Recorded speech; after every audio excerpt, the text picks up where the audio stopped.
I want a vampire orgy is what I want. Yeah. And I'm not afraid to say it. That's the sequel. Between the Lines with Allison Allwine.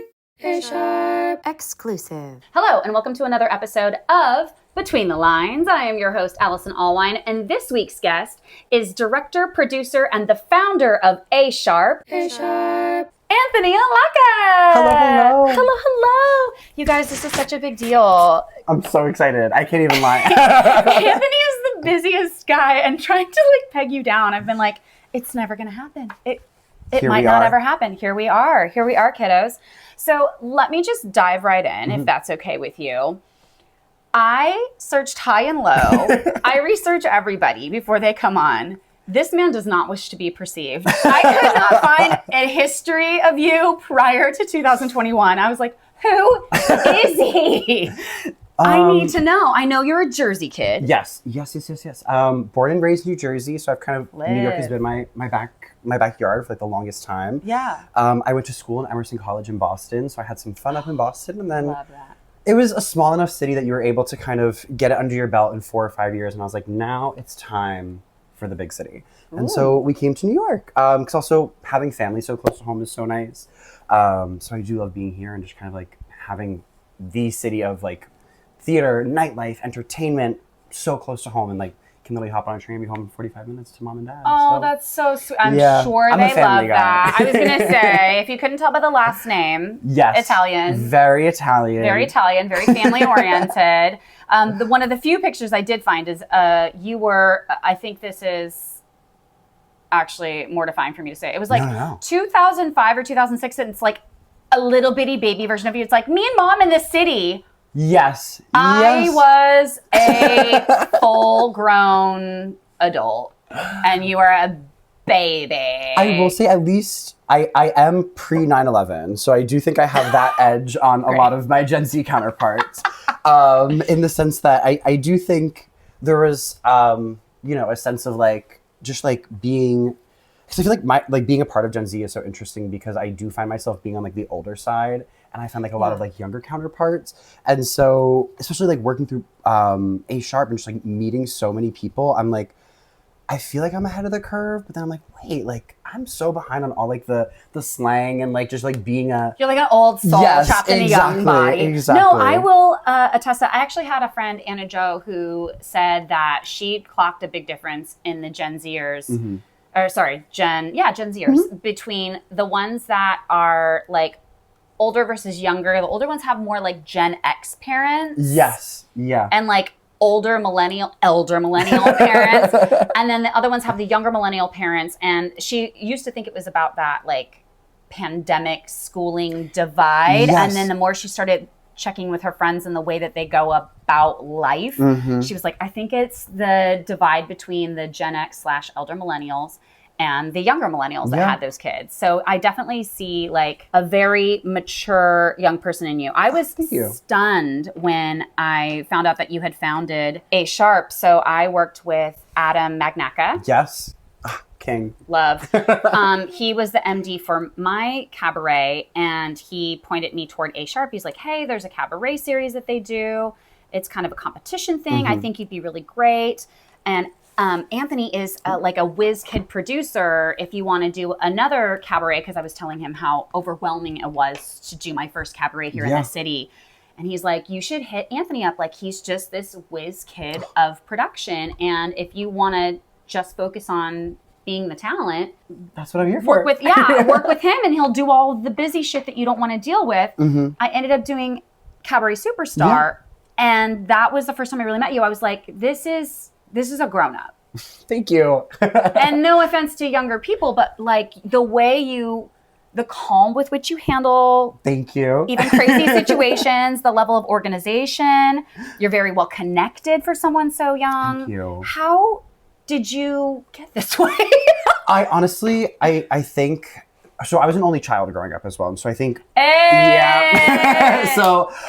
while we do get a bad rep, I do think I was always entertaining the adults in my family, whether it was mom, dad, grandma, and so, I think you're kind of forced to be in that role of just talking to people who are older than you and putting yourselves in the brains or the shoes of other people that you're communicating with, right, who aren't in this like more juvenile mindset, for lack of a better word. Yeah. And I do think also, especially as like young gay people, we often find ourselves having to be a little bit more like performative and like presentable to like everybody, and we want to be this like outwardly character who's running the show or like talking to people and being a spokesperson for ourselves, so that we're not kind of like taken a back seat for. And so I think all of that has kind of just like led me to be in this position where I'm like, wait, like you can be running the room. It doesn't necessarily matter your age compared to other people, because I do think that was something that I did honestly take like as a huge insecurity. I was like, sometimes you're producing in these rooms and you're 25 and the average room of this like talent is 35 plus. It's like, but they're all reporting to you. It doesn't necessarily matter because of your age. It matters because of your skill set. And like, I think what is here is a lot more than like where you are, age-wise. Absolutely. You just have to be able to talk to people. I've also learned like you have to be silly and like understand. I always tell people like, this is not the West Wing. Like we're not performing brain surgery.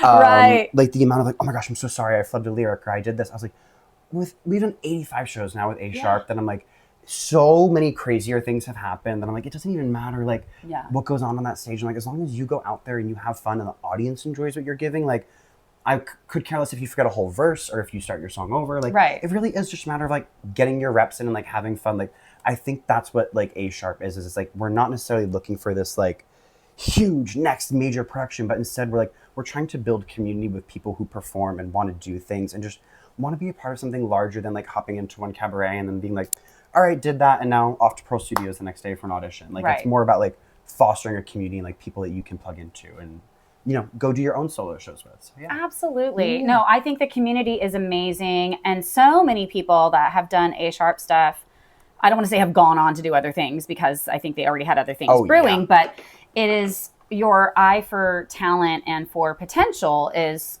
really honed because so many people have now been in Broadway stuff or came from Broadway and we're just looking for some fun shit to do and felt at home there. And people that I think are real up and comers, some of the people from, Cabaret Superstars and some of the Red Book Roulettes, I just look at them, I'm like, if not now, soon. Like very soon. Very soon. Yeah. And just from my own experience from Cabaret Superstar, to make all the friends that I made, I came to the city a couple years ago. I'm originally from LA. I have a huge community, a huge network out there, and I was really missing that and looking for ways to find that here. And it just fell into my lap in a kind of way. And it's been so lovely. Just some of the kindest, most fun, supportive people. So you've also really managed to collect a great group of people, starting from the top, actually kind of and working down. But let's talk about how you got the idea for A Sharp, because I assumed that you were a performer. However, scrubbed. Gone. So what made you kind of look at the landscape of the cabaret life here in the city and go, I want to try that? So truly, I was performing throughout all of like high school, middle school. I think my first show was like literally 101 Dalmatians in like elementary school. Oh, cute. And I think from like there onward, like I was just like, if you're going to do theater, like you have to perform. Like the adults are the ones directing or music directing or running things behind the scenes. You boxed yourself in. Yes. And even in high school, I was kind of like, oh, like there's still really no like student opportunity for me to like try directing or like try anything behind the scenes. And so I went to school and I went to Emerson College and I met Lauren Dodds, who she is our associate producer on Red Book Roulette. She is our hostess. Like she's truly like the heartbeat of that show. Like I could not even lie to you. And we essentially started a musical theater organization there in Boston for students, where I was kind of like looking at our generation. I was like, everybody's leaving college and they have like Heathers, You're a Good Man, Charlie Brown, like the same 15 shows on their resume. And I'm like, but why is like Oklahoma not on your resume or something where it's like a casting director is going to look at this and go, oh, like there's range and versatility here. It's not the same like 5 like blonde belting roles. Like there's other things here that like you can market yourself as. The casting director might not see you if you go in and sing a pop song. Right. And so we essentially formed an organization called MTAG, Musical Theater Against the Grain, to kind of get people out of the box of doing the same, quote unquote, like sexy college shows, like, and doing things that they should be kind of educating themselves with. And then we left Emerson and I was kind of like, in a rut. I was like, there's no theater happening for me right now. Like, I feel so young. I feel like a lot of my peers are able to have the opportunity to go out and audition and showcase themselves. But as a director or producer, there's really no like, hey, come look at me. You just kind of have to like scrap it together yourself and throw an audience there. Yeah. And so we started really small at it was actually a piano bar that an improv theater owned. And so yeah, there's some old videos that you can find, and that was about as far back as I could get. And I was like, I have no idea where this space is, but it is a far cry from where we are now. Yes, but we love a humble beginning story. Yeah, so that place now is I think it's like a Korean restaurant. It's completely wiped and scrubbed from life, much like a lot of my social media presence before 2021. Yeah, literally. But truly, it did give I said that was our playground. I was like, this is the time where even if we're only having an audience of 5 to 25 people are getting up there, they're trying things that worked and didn't work. And at the time, the chance to screw up. Yes. At the time, also, we weren't giving folks like one song to hop up on stage and just sing one thing and go. They were getting like a full 10-minute set. So I was telling them, I was like, think of this as like a solo show. Like, even though if it's an 80s themed or a Broadway night or a flop era, meaning like all Broadway shows that flopped. Like, I love a flop Tina show. It's just something where it's like, oh, let me just try to put something together that gives a narrative and I can like practice crowd working and talking behind the microphone rather than just singing. I love. And so once that kind of began to pick up speed, we were doing some monthly shows at that improv theater, which was the People's Improv Theater. Okay. And that's like a small 35-person black box, I think. Oh my God, how cute though. And so once we were doing things there, I get back in touch with Lauren and she's like, let's try something at the Green Room 42. And so the first show we did was Rap Book Roulette, and we just pitched it as like a one-off. I did not know that. Yeah, we were like, it's just gonna be a one-off. Like, we'll try other themes throughout the summer. And in June 2024, we did our first rep book, and then Ben, who runs the Green Room, was like, come back, we want this monthly. And so here, like, I would say rep book is truly like an anchor of our programming. Like, it brings in so much new talent. And it really just allows the audience to have fun because you get to vote for what you're saying, like what you're hearing the people sing, instead of like sitting there through a Disney cabaret or a jukebox cabaret. And you're like, oh, I just wish I could hear, this.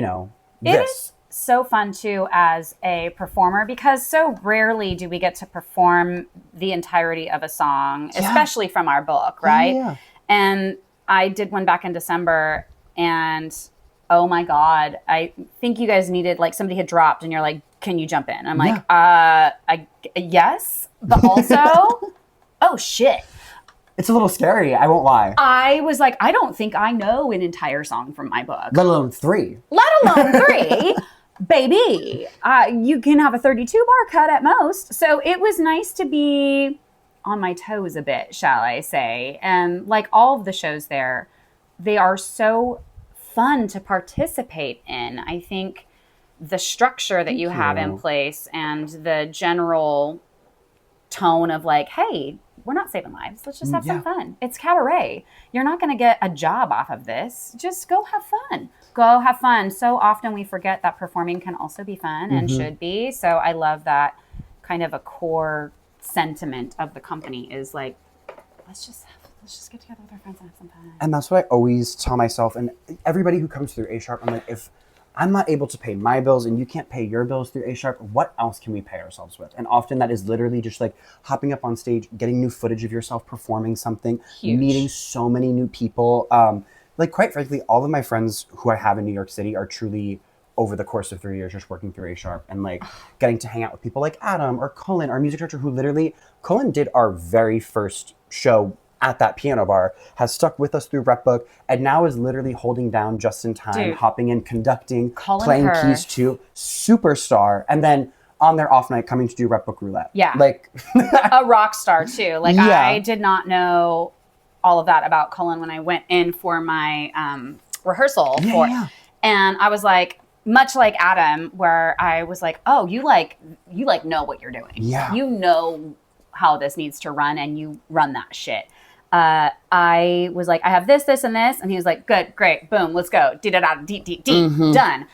I was like, okay, cool. And then I find out, of course he's so good at his job. You fucking badass. You were literally on Broadway. You were on Broadway MDing entire full grown ass shows. I think they literally made their conducting debut 2 weeks ago almost with Just in Time. And I'm just so proud to see people who like work with us and then go on to do like so much bigger and still come back and work with like, because like Colin and I very much understand like we have fun like doing this together. Yeah, and like you should. I always if it's tell not people, fun, life is too short. And I'm always telling people, I'm like, if you just want to come and like enjoy performing again, like that's where you should be here. Like, unfortunately, like, I don't think this is the place for you if like you think this is going to be the big break, and like that's okay. I would love for it to be everybody's big break. Trust. However, in a more realistic lens, I do think about like the other things that this brings me and brings other people, and I just think like to me that's so much more important of like bringing people together for something fun rather than to try and like change lives. You know what I mean? Yeah. I will say though, not to put too much stock in it, but it is a transformer, at least for Cabaret Superstar. Everyone I've spoken to is like, it changed me as a performer, myself included. It was such a great opportunity to see kind of how I fit into the landscape of performance and to try out over the course of the weeks things that do work and find out things that don't work and the why, and expand my repertoire. And it was such a wonderful experience as a performer. I tell anyone, if you have the opportunity to look that up, find a way to get involved, because it really does improve you as a performer.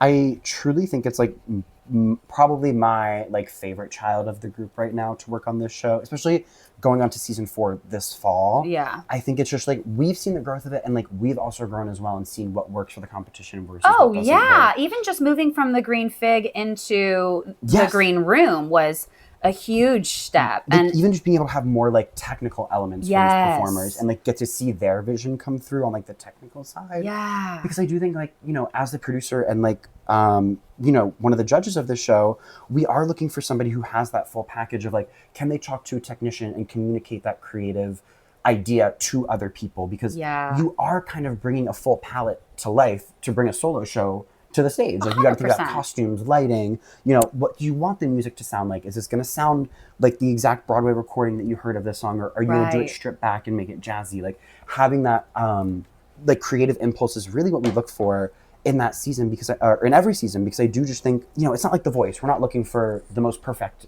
perfect recording artist. That's not who we are. We're looking for like that full package entertainer.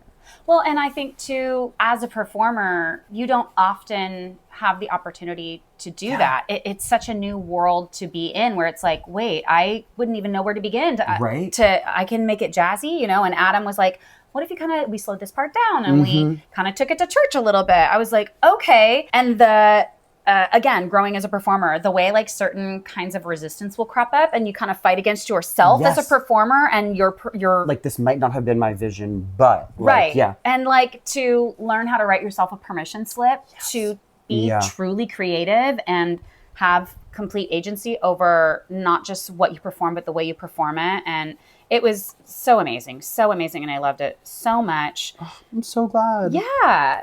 So where do you ultimately see A Sharp headed? Like what's the dream or the goal for the company? And then what's the dream and the goal for you? So I think for A Sharp, like truly, I just want this community to continue growing. And I think, something that we haven't even talked about is the idea that like we went from cabaret to like drag. And so can we talk about? Let's unpack that really quickly. Can we please? Because, so I think selfishly, I was like, I have told myself, you will not do this when it's no longer fun for you. And so as selfish as that sounds, though, I think that's the right mentality you need to have, because if you don't enjoy the events you're producing, the audience is not going to enjoy the events you're producing. Well, what are you doing? Life is too short to be sitting there hating something that you're a part of. Yeah. And that, I don't care if that's a job, a cabaret, a relationship, a show. Anything, just walk away. Walk away. Yeah. Just because you spend a lot of time making it doesn't mean you got to ride it out to the end. There have been so many themes or shows that we've tried with A Sharp that just like, I might have even really loved the theme of it, but it just did not land. And we were like, okay, that's fine. Yeah. Like, and it's okay to say no. And I think where we really have started to find our stride is like through our like drag series that we've been doing. And so we've brought some, we bring in Rue girls from Drag Race, and we'll pair them with a bunch of New York City local talent. Big Rue girls, like we've had Carrie Colby, Denali. Not the pork chops of it, like some real fucking stalwart. No, we've had characters. some finalists. We've had like Lux Noir London, Lana Geray, I can't. like Jan. Oh my gosh, like Marsha. No. Yes, truly. I'm obsessed. By the way, I was so proud of myself because I don't tend to get starstruck.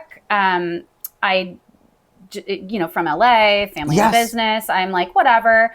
I went to see Shmigadoon, and to get to the next couple rows down, the fastest path, we were on like kind of a aisle that was just a little wider. Yeah. So people were crossing through, and Marsha walked through our aisle and was like, excuse me. And I was like, say nothing, be cool. But in my little heart, I was like, yes.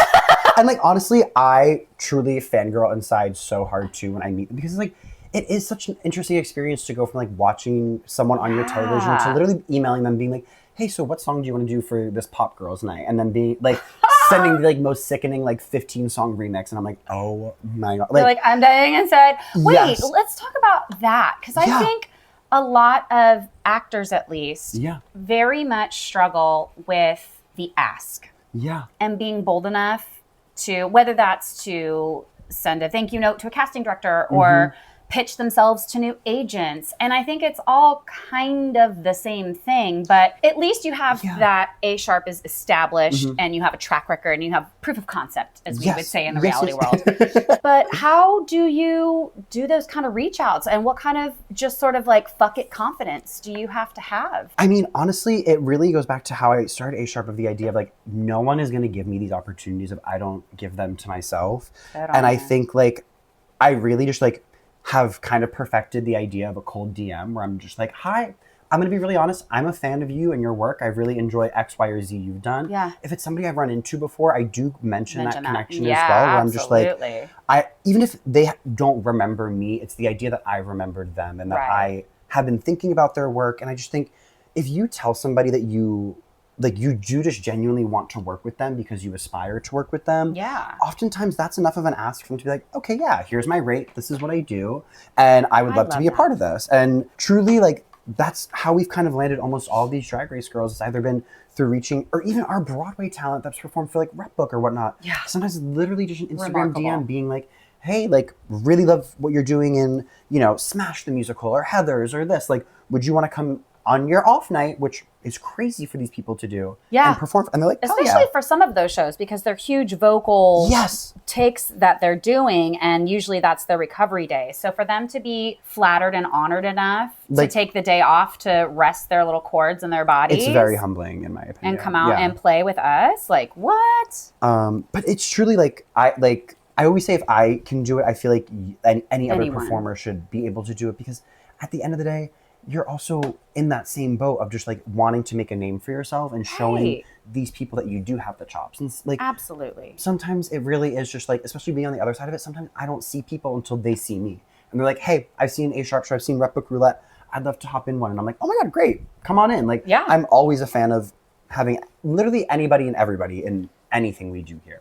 Absolutely. Well, and I think too, there's imposter syndrome gets a lot of notice these days, there's a little bit of fake it till you make it that has to happen there. And you have to decide that you deserve to be in the room with these people and that you are in fact contemporaries. Yes. And until you decide that for yourself, you're always going to be on the outside of your own dreams. And I think it's just always so easy to compare, especially with social media, and be like, oh, well, this person's on their 3rd national tour, and this person is 25 making, like, I see so many peers of people who are investing in Broadway shows or producing Broadway shows in this season. And I'm like, well, what was I doing wrong? And I don't think it's necessarily whatever anybody was doing wrong. It's, well, where am I in my journey, and where is that leading me to what I want to do that's larger? Because for some people, that is the goal. And then they're satisfied, they're happy. But I think, like you're saying, like for A#, I think it is just continue to grow and become something like larger than us. Like I would rather people come through New York City and be like,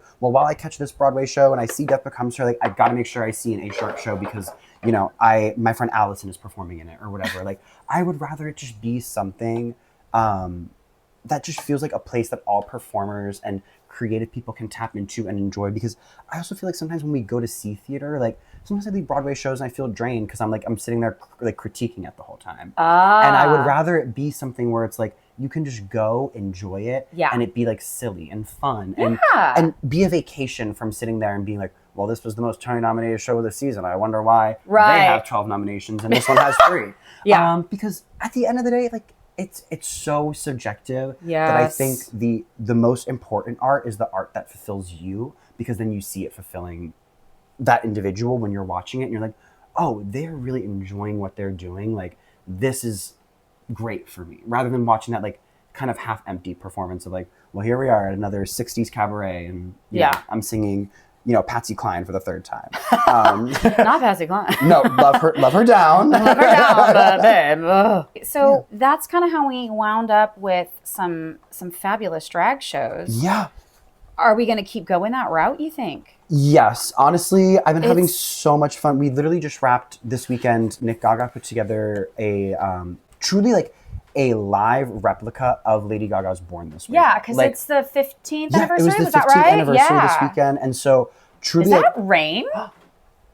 Low-key, thank God. Like, the city needs to cool down a little bit. Yeah, it was sticky outside. I know. I was like breaking a sweat on my way over here. I was like, but no, so like somebody described, they were writing a review about Nick's show, and it really awakened something in me, because the way that they described it was live archival work. Like, so Nick was making replicas of the meat dress and anything in that era of Gaga. And so like the shot for shot, like truly like you're watching this concert, it's Lady Gaga's choreo, it's some of the looks that she performed in. Like, that team and working with them was truly like, it really revitalized me to continue, especially in this direction, because I think people often thought of these nightlife things as like, oh, that's just A-sharp at the club, like they're performing to pop music and whatever. And I was like, no, like that it's weekend, art. like last weekend, like was genuinely high art. Like, to see a room of 500, 600 people packed out to the back wall, phones up, watching something like it was Lady Gaga herself. Like,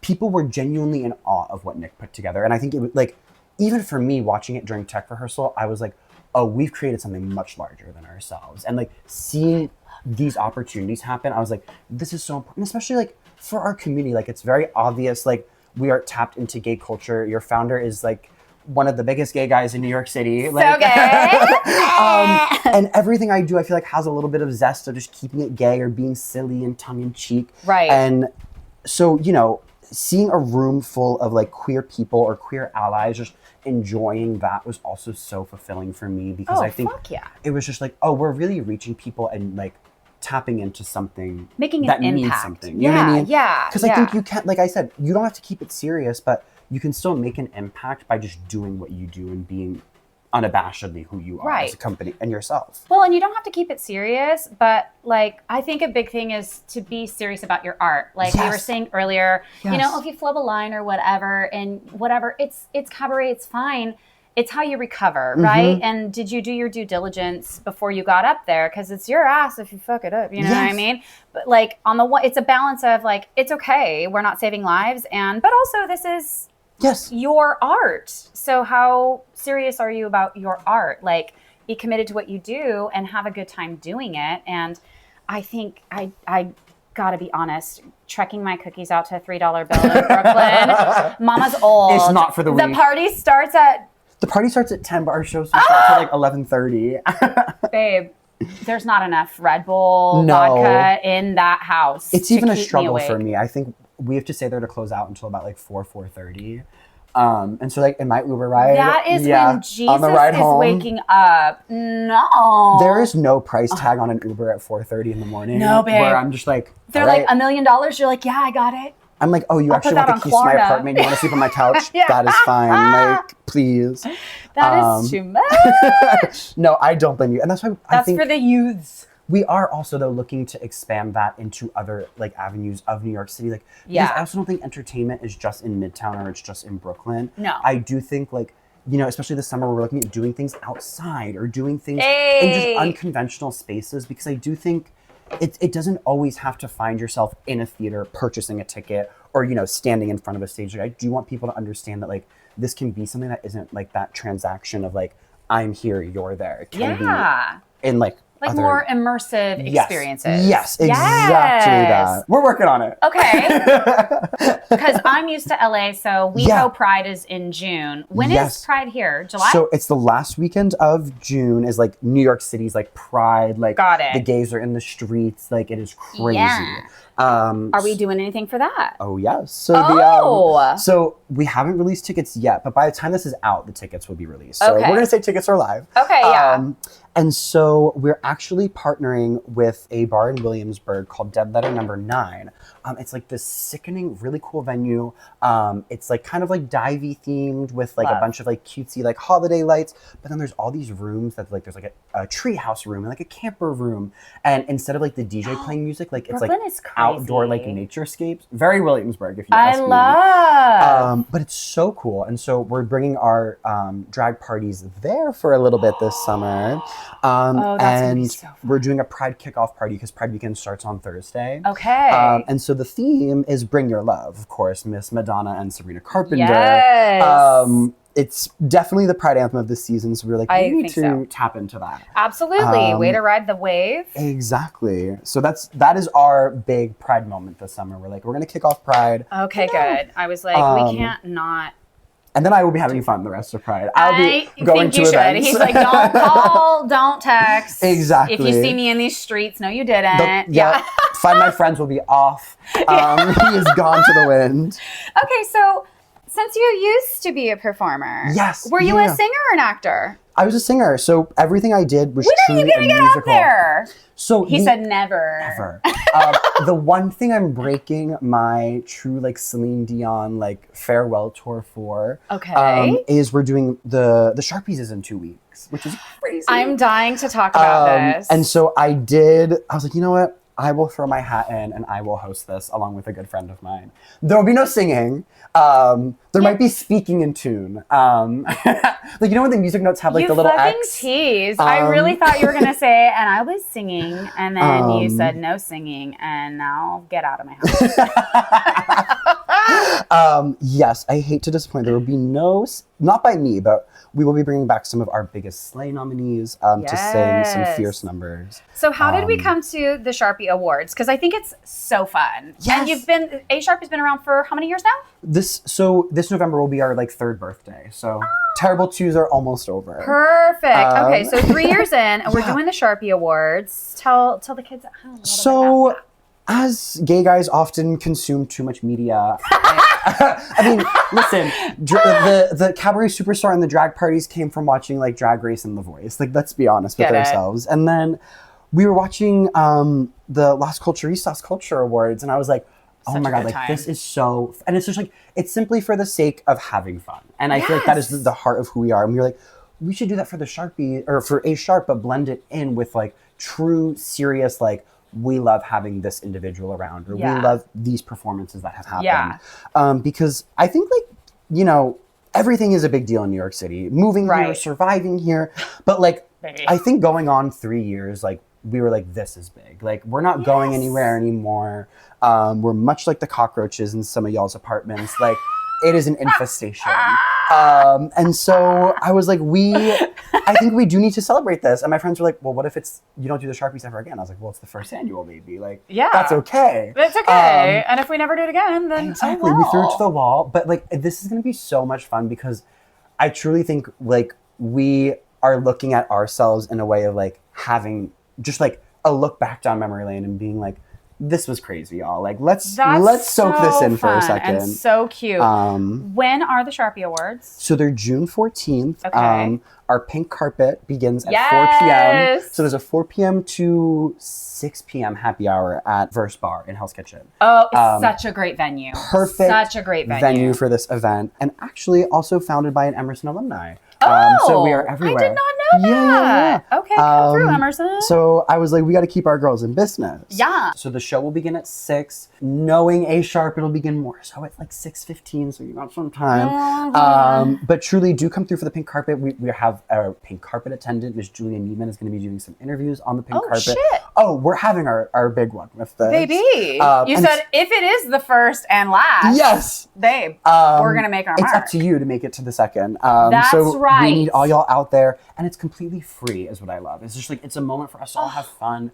We'll be community. An after party. Like the idea is just like, we've worked so much for 3 years that like this should just be something that like we can like laugh at and like toast ourselves. You know what I mean? I love that, especially because the world is on fire and everything is $1 million.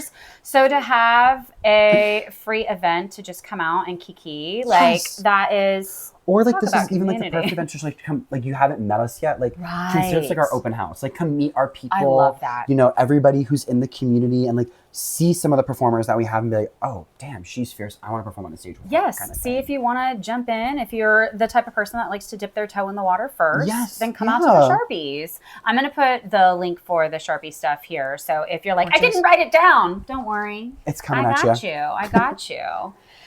Okay, so if you weren't being the child wizard prodigy of New York City Cabaret. Right. What would be a dream role for you, whether that is on stage or behind the scenes? Honestly, for me, my real love of theater always came through directing, and I did a lot of directing at school. Yeah. And I think the goal in time is to kind of turn back into that direction. I think I do a lot of producing to also give myself those direction opportunities as well. Yeah. And so I would just love to get back in like the fully creative brain set. I think I love having like the left brain and the right brain take off and, you know, balance checkbook and simultaneously be able to like not every creative stage a person musical can do number. that. Thank you. I'll take it. That's my business minor. Yes. But I do really think, you know, being able to take off that hat and just solely focus on staging a number, entrances, exits, and like all of like, to me, the favorite part about directing is literally like the transitions in and out of the scenes. I think that's so, and that's the biggest thing I look for. Overlooked, I think. Yeah, I'm like, how did we get out of this? Why was this so important that we now have to transition into this next thing? Yes. And how are we going to pull focus? And how are we going to keep the story moving while we do it? Because you don't just hit black and then move on. No. Something has happened in those liminal spaces. It's not a film. We can't just like cut to the next scene. Like, how do you adjust my eye as the audience member to focus onto it? I love that. So I think that's like truly the dream eventually. To direct. I'm obsessed. Okay. If you could create a show then, what would that be? It could be either a cabaret show or it could be the type of show that you want to direct. Like if you were going to build something from the ground up, what is the type of thing you'd like to sink your teeth into? I think at the end of the day, I would love to be a director of like a revival and give something new life. But I think for the sake of like this question, I think my dream, like partnership probably ever would be to, do you know Sammy Ray and the Friends? Yes, I love their Ray. music. I think Sammy is such an incredible songwriter and a very theatrical songwriter. Yes. And like to me, if they called tomorrow and were like, would you direct the Sammy Ray jukebox musical? I'd be like, done. 100%. Literally done. And I know it wouldn't even be a jukebox musical because they would right now. They would put so many new songs. Oh my God, yeah. But I do think like that's the kind of like music and theater I enjoy that has like a groove. It has spunk to it. It has like a very like personality. Yes. Like you know their sound when you hear it, it's but very it doesn't. Earnest. Yes, and it doesn't feel like you're listening to the same song over and over again. No, it's got a lot of variety, but they definitely have their stamp on it. Yeah, and it's such a unique sound. I feel like it would be like such an interesting sound to have on Broadway, like very brassy and like jazzy, funky. Look, I'm a dumb bitch for a big band. You do not have to ask me twice to put horns in something. They give me that budget and like done. Yes. There will be like a 5-piece brass section. At minimum. Yes. I want every horn doubled. Yes. Bugle, why not? Yeah. Like you can throw in the tuba, that's fine. Yeah. There you go. Like, how many tubas will there fit in the pit? Right. They're like, what? Just answer the question. No, like truly, I think that would be a dream, is to work on something that just kind of has like that groove and funk and like something like almost just like a new slice of music for Broadway. Yeah. Would be what I would love to bring.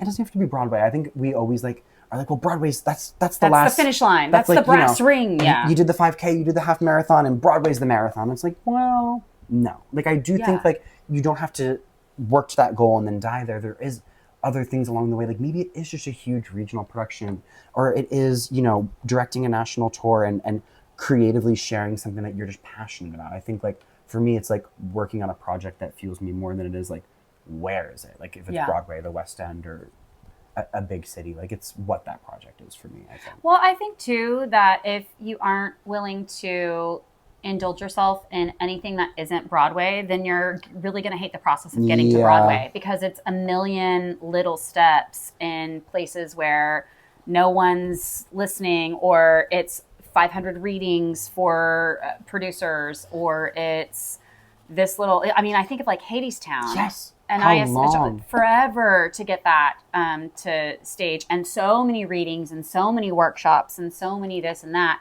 And you really have to enjoy that process for that big payoff. And like, honestly, some of the best things I've seen were oftentimes, like in the city, being here for almost 4 years now, were off Broadway, or just not even in like a huge space. Like truly something that I had thought about since seeing it every single day was Cats, the Jellicle Ball, when it was off Broadway. I wanted to see it so bad off Broadway, so badly, and I could not get a ticket. And now I'm supposed to be going this weekend to see it. Please, fingers crossed. Please, please, please. Because I have not heard anything but good news, and I was worried. Same thing with Titanic. I saw it off Broadway. I haven't seen it since it transferred. But everyone's like, no. These things having transferred did not lose anything They for lost it. no steam, They've managed to scale it appropriately. Huge, yes. And the audiences are there, which makes me happy, because that's the goal. And especially like for Cats, to me, like that is a revival. Like the definition of revival is to bring in like breathe in new life to something already there. And like, we've seen Cats on Broadway twice. And when I saw that, I truly, since June of 2023, have been thinking about Gay Skimbleshanks, the railway cat, the MTA diva. With the stripey, yes. I think about her truly every day. So Emma Sophia, thank you. Thank you. Yeah, I'll be in the nursing home, like thinking about that. Like truly. So obsessed. good. Yeah. So, are you down for a little smash or pass? Of course. Of course. We're excited. Okay. So, as per the usual, we do boys and girls on this show. Perfect. We're the most inclusive space you're going to find.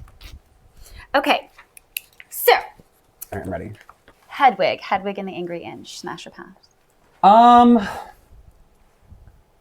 Smash. I think like just such a diva. Yes. Like Smash is like we would have a kiki, like we would giggle and like queen out and like have so much fun. Like Dream Blunt rotation is probably just me and Hedwig. You know what I mean? Obsessed. Okay. Yeah. Evan, dear Evan Hansen. Pass. Like way too much baggage. Very way too much pass. baggage. Very big pass. Way too much baggage. Maybe happy ending. Oliver, the boy robot.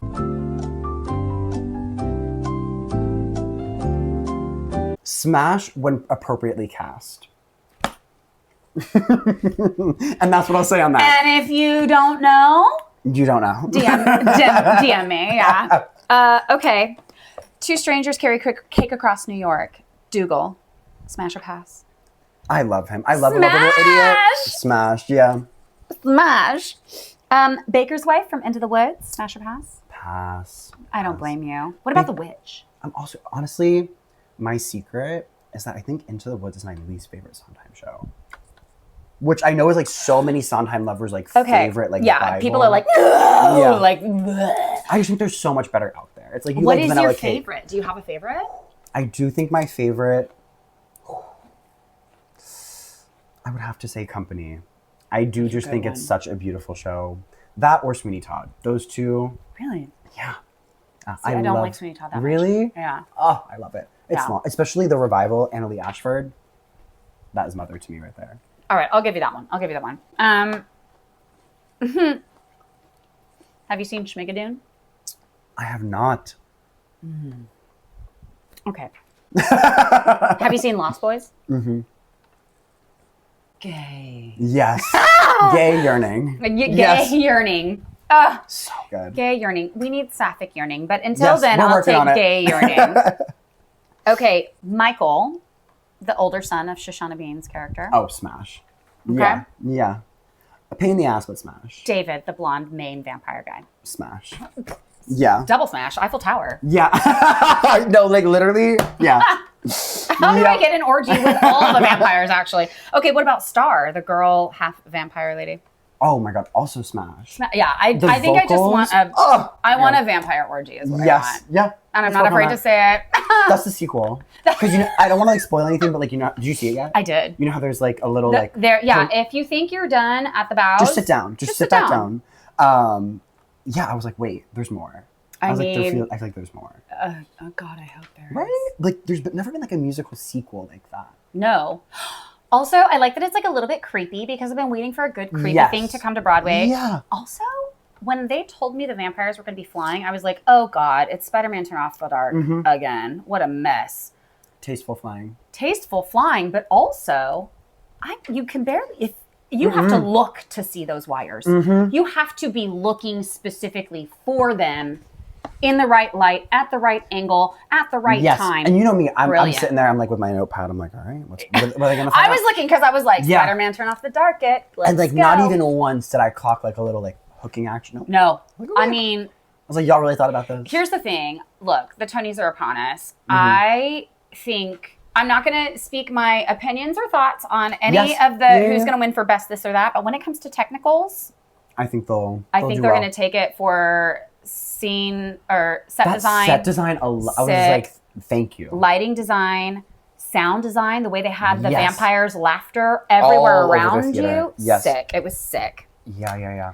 Okay, so we've talked about a couple of the things that are coming up. Let's review for the children at home. Yes, yeah. So what do we have coming up first? Oh my goodness. So up truly next is the Sharpies. Like we are going into award season. We are so excited. And then A Sharp is kind of when summer takes a break. I know all y'all summer stock girlies go on contract and we want to go to the pool and we're going to be out in the streets Fire being Island. gay. Yes. Like I will not be in New York City. I have not been to Fire Island yet. Have I? Oh! Yeah. He's a baby. Have you been to P-Town? Yes. Yeah. See, I haven't done that yet either. I have been to Key West though. Oh, yeah, you beat me dirty. There. But truly, I am just so excited because so after that, we have Nick Gaga is bringing back another Gaga ball. We are doing the Art Pop Art Rave this summer. Oh, shut the fuck up. Yes. So if y'all thought Born This Way was crazy, like we're having a rave at $3 Bill. When is that? That's going to be July 11th.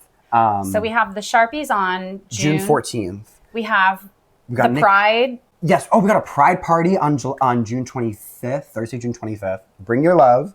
Then we've got Nick Gaga. July 11th. July 11th. Oh, 11th. And then, last but not least, to kind of round out this summer, our first party that we did at $3 Bill was Rain on Me. So it was Ariana and Gaga, my two girls. We're bringing that back as a pool party at $3 Bill. So, they have a pool? Not yet. There's going to be sprinklers, a foam pit, gay guys in Speedos, and like pool noodles. And so like, my God. Yeah, I kind of thought we did our big one like here and there, but I was like looking at like equipment rentals for these things and I was like, oh no, I want a foam pit. I was like, fuck yes. Yeah, I want the water slide. Like, we're a little nervous about that. They said, you deal with the insurance $3 Bill. Yes. We will bring the people. We'll bring the people. If the you slides, build it, they will the come, foam. baby. Yes. The drag queens. It's going to be a fierce lineup. So truly, obsessed. This summer with A Sharp, we're outside. We're partying. We're doing our big one. I cannot wait. And then there'll be Repbook Roulette and Cabaret Superstar coming back in the fall. Yes. Just keep posted for that. Repbook is every single month once we get back in August. Yeah. And then Cabaret Superstar starts up for season 4 in September. That's wild. I know. I'm like, I feel old. Are they still taking applications for that? Yes. So if you're interested in performing for us in any degree, whether you're a drag queen or you're a nightlife performer, a vocalist, if you want to be considered for anything we do, we have an open submission form on our website. Great. And truly, like, it's like a those Google applications are rolling. Yeah. So anything we're doing, you just submit your stuff, and once casting thinks you're a good fit for whatever we might be doing, one of our producers will reach out to you. So. And if memory serves me, the Google form has the events that you have coming up, including dates, so you can just go through and be like, well, I'm not here for July, but I'll be here for boom, boom, boom. So you can choose the things that you're most interested in. You don't have to just throw your spaghetti at the wall and wonder. And you get like a copy of your submission back. So also if you end up not being on contract in August anymore and you want to do the August rep book, boom, you change your availability. Or you want to submit a better tape for something that you liked better. You want to put a new headshot in, all editable. We try to make it as easy as possible. And it is. Yeah. It is. I always say you'll get 3 emails from me on any show you'll do, and that is it. Yeah. And those emails are succinct. Yes. I remember the Cabaret Superstar. Color-coded. Done. Link, hyperlink. Boom. This, that, there. Done. Yeah. The Loved art it. of sending emails is A sharp, I always say. Oh my God. Once you get a form letter down, then you're pretty solid. Yeah. But that's the beautiful part. If you want to participate with A Sharp in any capacity outside of the shows they offer, and you want to team up with this guy, he's going to do all that shit that you don't want to do. Yes. You Like, just please get just to come be sing pretty and be pretty. yes. It's the dream. I think we both finished our photos. Oh, we've killed it. Oh, we have. Yes. Shall we show the Are we going to children? reveal? Yeah, okay. So got to hide it. Ready. It's got to be a very big deal. All right. Okay, ready? 1, One, 2, 3. Oh my God. We couldn't Wait, be I'm cuter if we obsessed. tried. This was in honor of your, impending vacation. you know? Yes, I will be at a beach. Yes. Just so you know. This is because it was easy. Yes. And I wanted to focus. Easy breezy, beautiful. Cover girl. The shading is, you got the technique down. Well, I've been doing You this got a some little practice. bit. Yeah, a little bit more lately. Thank you so much for coming on. Thank you for I appreciate having it me. so much. Of course, I'm going to put all the links in everywhere. Of course, check the link tree. Come back next week. I have no idea who's going to be on the show. It doesn't matter. We're going to have fun. Bye. Bye, y'all.